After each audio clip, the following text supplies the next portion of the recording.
Hi, this is going to be a video on my HK pistol collection. Namely, this is going to be a guide on purchasing some of these more 90 eras pistols. These are the USPs and the Mark 23s, and I do have this P2000. But I purchased these all used, and HK has a reputation of being, bomb-proof, right? Most people don't really shoot their pistols, so if you buy them used, there really shouldn't be any problem buying them used. They should work perfectly fine. The reason I buy them used is, one, I like collecting older era pistols. I know they're still in production, but I like the look of the older ones. We'll go a little bit through that. And second, you get to save some money. Okay, so what do we have here before we kind of start talking about what you should look for when you're purchasing these used? I have this newest acquirement, a Mark 23. Here is a USP and 45 ACP. Here's another USP and 45 ACP, but this is the tactical version. Another tactical version, but this is in 9mm. A USP just in 9mm, and a USP Compact in 9mm. And then here is the P2000 in 9mm. Now, I like to get things that are slightly more practical for me. I still collect these sort of things, but I want to be able to shoot them. 9mm and 45 are easy to find and they're relatively cheap. All right, if you know anything about USPs, the original USP was designed in 40 caliber, right? 40 Smith & Wesson. I do not have a 40 Smith & Wesson here, but that is also an option that you can buy it if you're a pure collector and you want the original pistol and the original caliber that it was chambered in. Okay. So one reason I like to purchase the older style pistols, or the older pistols, is because they have the roll marks that I like. The HK is engraved instead of this laser etching. I just like the way they look. I like the font of these roll marks. They just look really cool. But if you purchase one that was made post 2008, you're gonna start seeing more with these laser engravings. And then actually, to make things kind of confusing, around I think it was 2019, they went back to the engravings. And the engraving, the font is slightly different than what they used to use, but now they're all engraved. Okay, so instead of dating things by which roll mark they have or what features they have, HK makes it actually really, really simple. On the slides, sometimes you'll see this DE. Don't pay attention to that. That's a proof mark or something from Germany. You'll see that there is a 2-letter date code, okay? Generally, it'll start with the letter K, A, or B, okay? And these date codes are the last 2 years, or last 2 digits of the year that this pistol was produced, okay? So A is 0, B is 1, C is 2, so on and so on and so on. J should be 9, but they skip J, and then K is 9, okay? If you have Sig Sauers, Sig Sauers does kind of the same thing, except they skip I. But for HKs, they skip the J, okay? So, for example, this pistol right here, this Mark 23, has a KI, that would be 1998. Here is a newer USP, newer production USP Tactical in 9mm. This is BE, which would correspond to 2014. I have a BG P2000. That's going to be 2016. Here is a KF, so that's a 95. Another KI, so it's 98. Here's I think this was a KK, so it's a 99, and an AD, which is a 2003, okay? You'll get good at that, but if you want an older style pistol, just look for the K. If you want a newer one, now they're gonna be more in the Bs or the Cs, okay? Okay, so you got the date. Another thing that you wanna look for is you wanna look at the serial numbers, all right? So there's gonna be a number, there's gonna be usually a 2-digit number, followed by a dash, and then a serial number, okay? The newer ones will have the older ones will have a 4-digit serial number, but the newer ones will have more like a 6-digit serial number, okay? And the 2 numbers in front of the serial number, it's not part of the serial, oh, it is part of the serial number, but what it's actually referring to here, the 24 is referring to the USP in 9mm. The USP Compact in 9mm starts with a 27. This Mark 23, it starts with a 23. So there's those first two numbers are referring to kind of the model of the pistol, okay? But the other numbers are the serial number.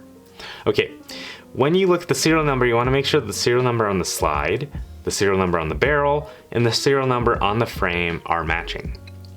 Okay, I don't think it's very common for the pistols to get swapped, like the slides and the barrels and the frames to get swapped.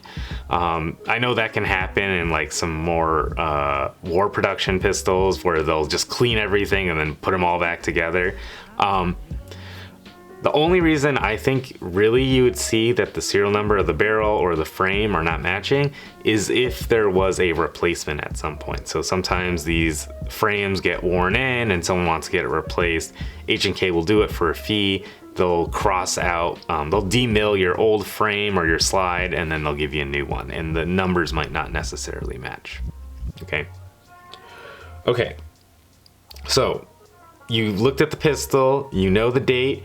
Now, where should you look for, like, where's the common wear on these pistols, okay? So most of these pistols, besides the Mark 23, have the hostile environment coating, okay? The hostile environment coating, I don't exactly know what what it is, if it's like a nitrided coating or like a blued coating. It's definitely not just blued, but these coatings are a little bit, I wouldn't say fragile, but like aesthetically they can show wear very fast, okay? So if you see wear on any of the kind of sharp points of the slide, you know, that's just the pistol was, you know, being holstered and things like that. But just because you see kind of a shiny bare metal, there's still corrosion protection, okay? But the place that I usually see wear on the pistols, especially if the pistol is used, okay, is on the barrel hood. Okay, so the barrel hood will have some shiny. Most pistols have shiny on top of the shiny parts on top of the barrel hood.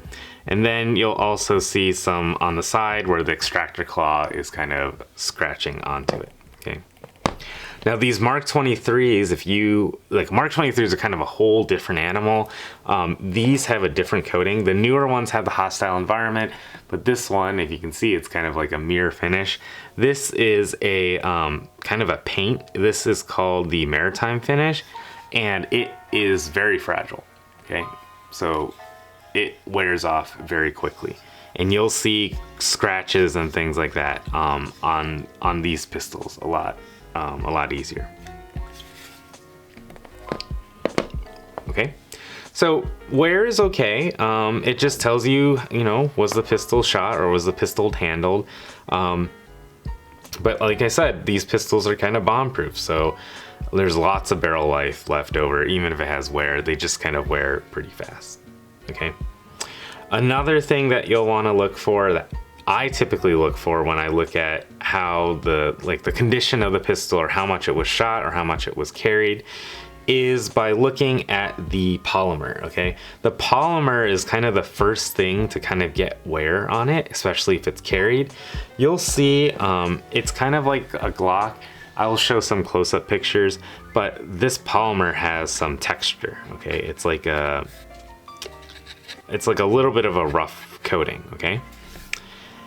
Now, this one in particular, this was a police trade, okay? This one I got for a very good price, so that's why I purchased it. But generally, when I like to buy pistols, I like to get ones that are in pretty good condition. So you can tell that this one's been carried a lot because the plastic is like shiny, there's no more texture on it, okay? So this was carried a lot, or maybe the officer put his hand on a lot, or they just practiced with it a lot, okay?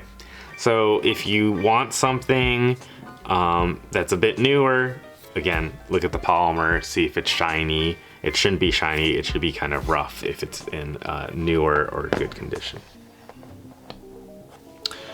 Okay, so let's go through some of the prices really quick. I have my little cheat sheet here.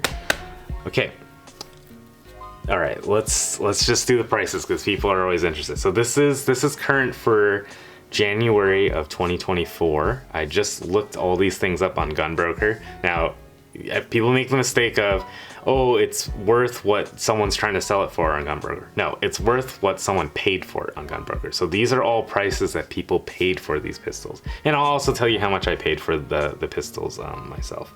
Okay, so let's do that part first. So this is the most recent acquirement that I've purchased. I purchased this one for $2,150, and that was this month in 2024. So it's a pretty penny. Typically, if you want this pistol, it will vary a lot. It'll go from 2,000 to 2,500 new. Those are the new production pistols. If you get some of the older ones, especially a first year production, which is a, that would be a a KG. So that would be a 1996 pistol. I saw some go for up to $3,000 to $4,000, all right? If you get one that's kind of a newer production and not as collectible and it's used, I've seen them go as low as 1,500, okay? So yeah, you're looking at least around $2,000 for one of these, okay?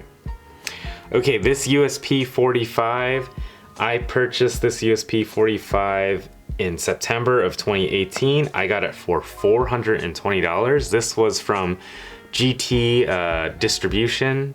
They were just selling police trade pistols, and this 45 happened to be part of it, and they went very quickly. Now, if you want other police trade pistols, the USP and 40 is probably a pretty good purchase. Those are generally going for cheaper because I think people just don't really want 40 pistols in 40 caliber, but you should be able to pick one up pretty cheaply. I've seen them go for as low as like $450.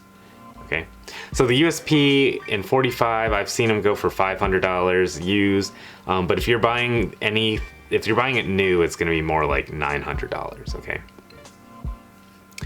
Okay, this USP Tactical in 45, I wanted to make sure to get an old one so I could get the roll marks and with the tactical and the engraved HK. I purchased that one for, let's see, $800 September 2018. So I think I bought this one. I was like, oh, I want the tactical. So I bought the tactical after that. Right now on Gunbroker, I'm seeing used USP Tacticals for around $800 to $900. If you want a new one, it's more like $900 to $1,000 or even more than that. Okay, if you can find them. These are not as common, so finding one used, there's just not as many. So it's going to be a little bit more expensive. Okay, but since I've gone through all these, I really, guns are not really investments. They kind of hold their value, but with inflation, they may have actually lost a little bit of value. So just keep that in mind when you're buying these. You're buying it because you like collecting it, but don't think of them as an investment. Okay, this USP Tactical in 9mm, used ones around $800, $900. New ones around $900, $1,000. I bought this one for $825 in September 2016.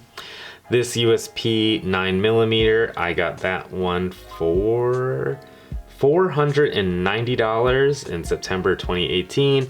For used ones, I'm seeing them around $500, but new ones are more like $600 to $700.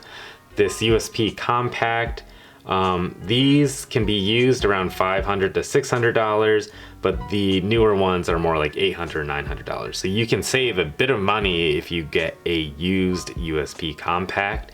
I purchased this one for $600, but the reason I like this one is because it came with the case, and I like things when they come with the cases. It's just cool for me to collect it. And speaking of cases, I forgot to mention this Mark 23 came with this super cool camo bag, okay? And these camo bags, all right, I'm not saying that they've sold for this much, but I saw one on eBay for $500, the bag, all right? The bag is probably worth $50 like in material, right? Or probably like $20 in material, but you could buy like something that's pretty similar for like 40 or 50 bucks. But because it's camo and because it's HK, apparently they go for $500. Okay, last I got this P2000 for $500. I got it brand new. And you can find them still for around $500 to $600. And if you want to use one, more like $400. I saw one recently. They make it in the, is it the Raw 2000 or 8800? I don't remember. The like H&K's Flat Dark Earth, and it looked pretty cool, right? So you can get this one for pretty cheap. Speaking of bargains, I guess if you do want an HK USB compact, but you're just interested in kind of the build quality and not the actual like look of the pistol, the USP compact and the P2000, I think of the P2000 as basically a modernized, oh, here's my light. Sorry about that. A modernized version of the USP compact. You can actually put the slide of this P2000 on the USP compact. Like the guns are like the barrel, the like firing, or the like the spring guide, the spring, the recoil rod, like they're all the same thing. It's just an updated version. So if you want more of a classic one and you want it new, then be prepared to pay like $800. But if you want a new P2000, they're $500. So I think these are a very good deal if you're looking for best deal instead of like a collection sort of thing. Okay, so just keep that in mind. So yeah, that's about it. These are definitely not the last HKs I'm gonna get, but this Mark 23 was kind of the, it was like one of the holy grail pistols I was looking for. I have, you know, when I start buying these, I had a lot less money. I was a student, but now I make a little bit more money. I can actually afford some things like this. Not exactly sure what pistol I'll get next. I know for most people, collections wise, the collection never ends. But for me, some of these collections, I'm kind of like, I'm pretty happy with the way they turned out, and I don't really want to get anything else. I think the only thing maybe I might want to check out is some of the newer HKs. I know there's the VP9 or the P30 or the P30L, or maybe the HK45. I haven't, you know, handled one of those pistols, but other than that, you know, as for the 90s pistols, I'm kind of satisfied. So if you have any questions on what else to look for these pistols, or if you want to send me like a private message saying, hey, is this a good deal? I saw this on Gunbroker. I promise I won't snipe it. I have enough HK pistols, and I'm more than happy to give you any advice. There's tons of information on YouTube about, you know, the history of these pistols, much better channels than this. But I thought I could at least contribute, hey, like, you want one of these? This is how you buy it. This is what you should pay for it, things like that. So I appreciate you watching. Please give me a like if you like this video at all. And if you want to see a little bit more in depth on any of these pistols, I'll probably be making more videos, especially on this Mark 23, maybe some shooting video. So subscribe if you want to see that. And with that, thanks for watching.